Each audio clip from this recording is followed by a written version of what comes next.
Welcome to this edition of Grassroots Advocacy.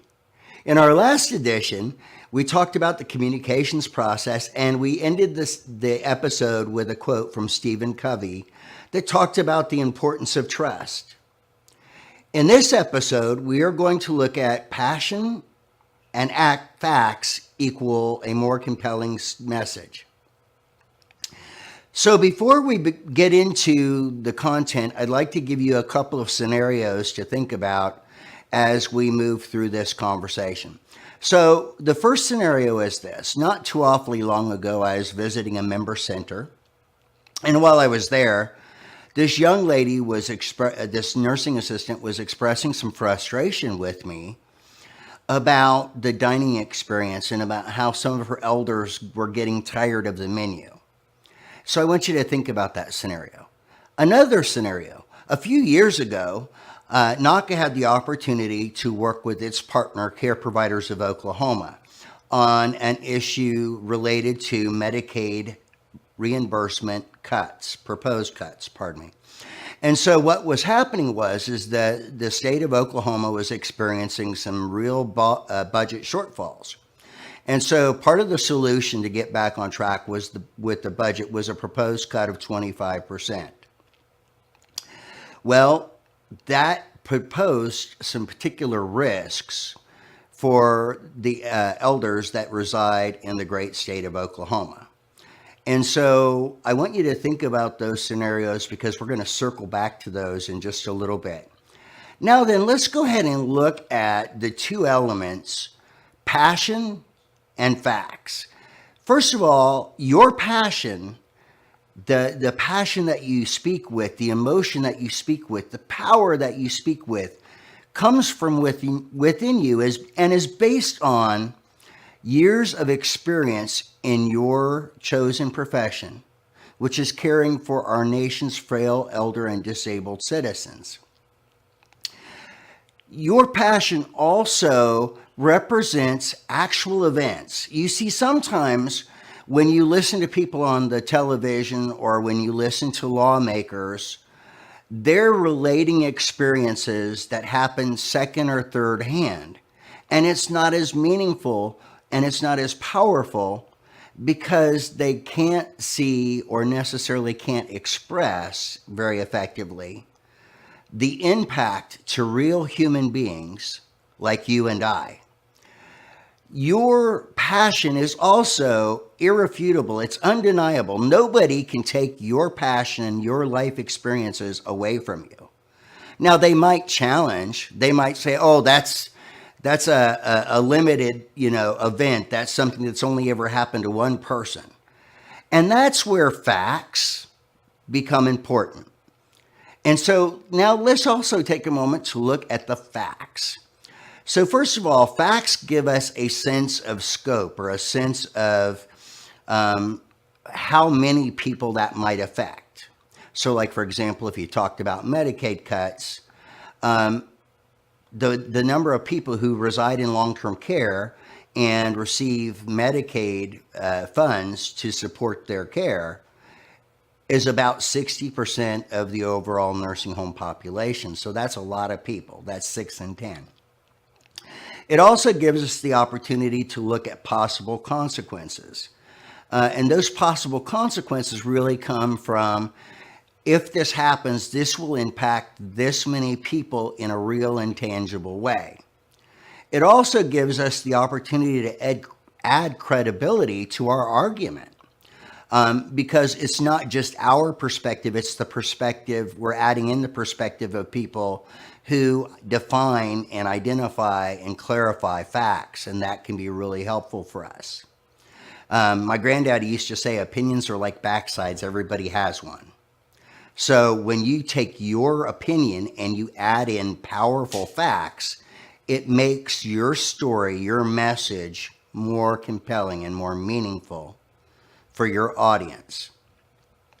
And it's also going to help you to shape the purpose of your communication. And remember, the three purposes that we've talked about at this point are winning the hearts and minds of people. They're motivating people to take action, and they're providing as a means of informing people, because people don't always know or understand the issues that are related to the long-term care environment. It also, facts also help you to make a better argument for people who are more fact-based. They're more interested in what are the numbers, what does this mean? It helps you to better influence the decision makers. For myself as an individual, I am a person who is motivated to action oftentimes by my emotion. So, for example, if you were a Facebook friend of mine, you would probably notice that I like or share or comment on themes around older Americans, on themes around children, because I'm just a big, fuzzy, cuddly teddy bear at heart, or because it might be something to do with patriotism. So, as a first net impulse for myself, I respond based on emotional motivation. Now, having said that, I am also an intellectual being, and so I like to have the facts to help me better understand the subject at hand. So when you think about those things, it's really worthwhile to think about what are the facts. And I want to share with you a list of facts that relate to aging. They relate to long-term care, and they relate to funding. So the first fact that I wanted to talk with you about is the fact that there are currently, according to some data that was pulled in December of 2014, about 46 million Americans who are over the age of 65. This group is likely going to double between now and 2060. And that's because the baby boomer generation, that's a very big segment of our population. And why 65 is important is because 65 is an age at which people's likelihood of going to long-term care increases over time.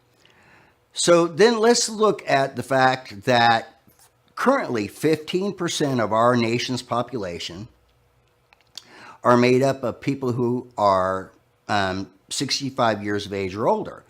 Now let's also think about this. By 2060, nearly 24% of Americans will be age 65 or older. So you can think of it this way. That means that at that point, 1 in 4 Americans, will be at least 65 years of age. And that means that there are going to be 24 to 25% of our population are going to require services from us. Let's also think about the fact that when we look at long-term, or when we look at the aging process and we look at people who then go to the long-term care environment, let's also acknowledge the fact that 6 out of every 10 of those folks will be receiving long-term care services because as a result of having Medicaid reimbursement to cover the cost of their stay in long-term care. 6 out of 10 people. So if you lined up 10 people in the hallway, 6 of them would likely need to have Medicaid support in order to be able to reside and receive care in nursing homes, assisted livings, in nursing homes and those sorts of settings, Okay, so these facts are worth knowing because these are facts, that are frequently addressed in long-term care publications. So what I'd like to encourage you to do as grassroots advocates is to do some research. And be thoughtful about where your evidence or your facts are coming from. Not all facts are necessarily equal because sometimes facts are manipulated by people to serve a particular message.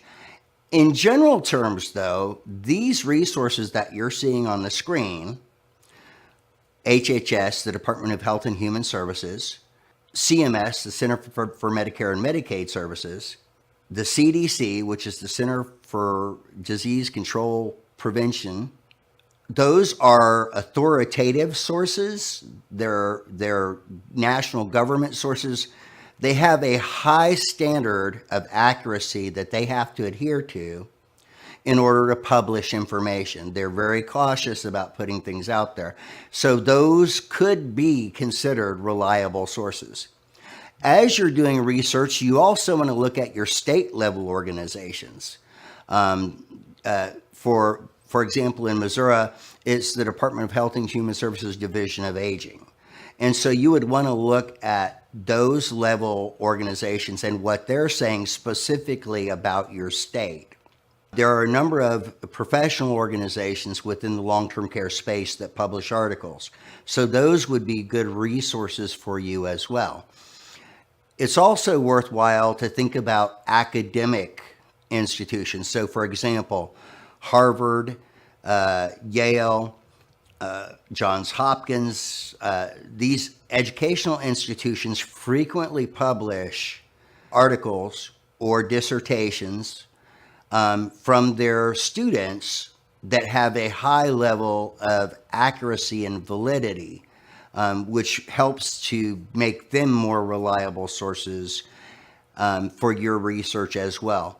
And then you also want to think about special interest groups. For example, the Alzheimer's Association is not necessarily what you would classify as a professional association. It is, however, an association that is made up of folks throughout the United States who are really focused on Alzheimer's disease and its effects and its treatments and things of that nature. The one caution or caveat that I would add to special interest groups is that's where we have to be very careful when we think about how the facts or the evidence is presented, because remember, they're special interest groups, and so their messaging is going to be designed to support their particular message. We're getting kind of close to the conclusion of the day, but I want to circle back to those two scenarios that I provided at the very beginning.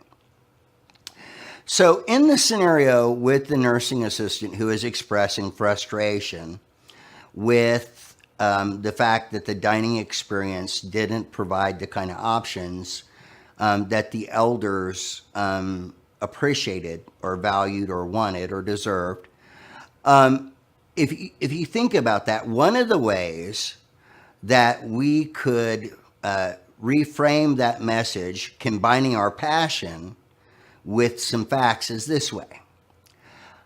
I've noticed as I've been watching our residents, our elders, our patients, our neighbors, I've noticed as I've been watching the folks that I'm taking care of, that nearly 25% of the residents are not offered choices when it comes to the dining experience. This really puzzles me because the state and federal regulations both indicate that we have to offer them choices. What I would like to happen is I would like our organization's leaders to look at how we can improve the dining experience in such a way that our elders, our residents, our patients, our neighbors, the people we care for, are afforded more options so that they have a better dining experience. Because when they have a better dining experience, they're more able to maintain a healthy weight, and they are also more likely to be satisfied. So that's one way to think of that scenario. The second scenario that we touched on was the scenario with the great state of Oklahoma. So the great state of Oklahoma was talking about cutting the Medicaid budget by 25%. And that really is very scary because just on the general face of it, we know that's going to affect aging Americans. Think about it if we presented it in this light. As a long-term care professional, I am very concerned about the fact that the great state of Oklahoma is considering decreasing its Medicaid funding by 25%. I am partly concerned because I know that that will affect nearly 6 out of 10 Oklahomans who are residing in long-term care today. I'm also concerned because I know that there are at least 40% of the licensed nursing centers in the state of Oklahoma that have less than 30 beds and rely purely on Medicaid for their operational expenses. And so if they decrease funding by 25%, those centers are likely to have to close their doors, or they're likely to have to decrease the amount of staff that they have to support the men and women that they're caring for. This represents a significant impact for the men and women that Oklahoma is caring for. I urge you to reach out to your elected officials today to let them know that you would appreciate it if they would look for other cuts outside of Medicaid to get the budget balanced. So if you think about when I first presented the scenarios and how that sounded, and think about how I presented the scenarios at the end, hopefully you'll see that I blended my passion and my facts in such a way that it either caused folks to be more sympathetic to the areas that I mentioned, the dining experience and Medicaid funding, or that it caused them to take action, or it at the very least provided them more information so that they could make better decisions. As we wrap up today's episode, I want to ask you to consider this quote from Thomas Jefferson. An informed citizenry is at the heart of a dynamic democracy. You, as an informed citizen, are at the heart of our democracy, and you have the potential to shape the future as a grassroots advocate.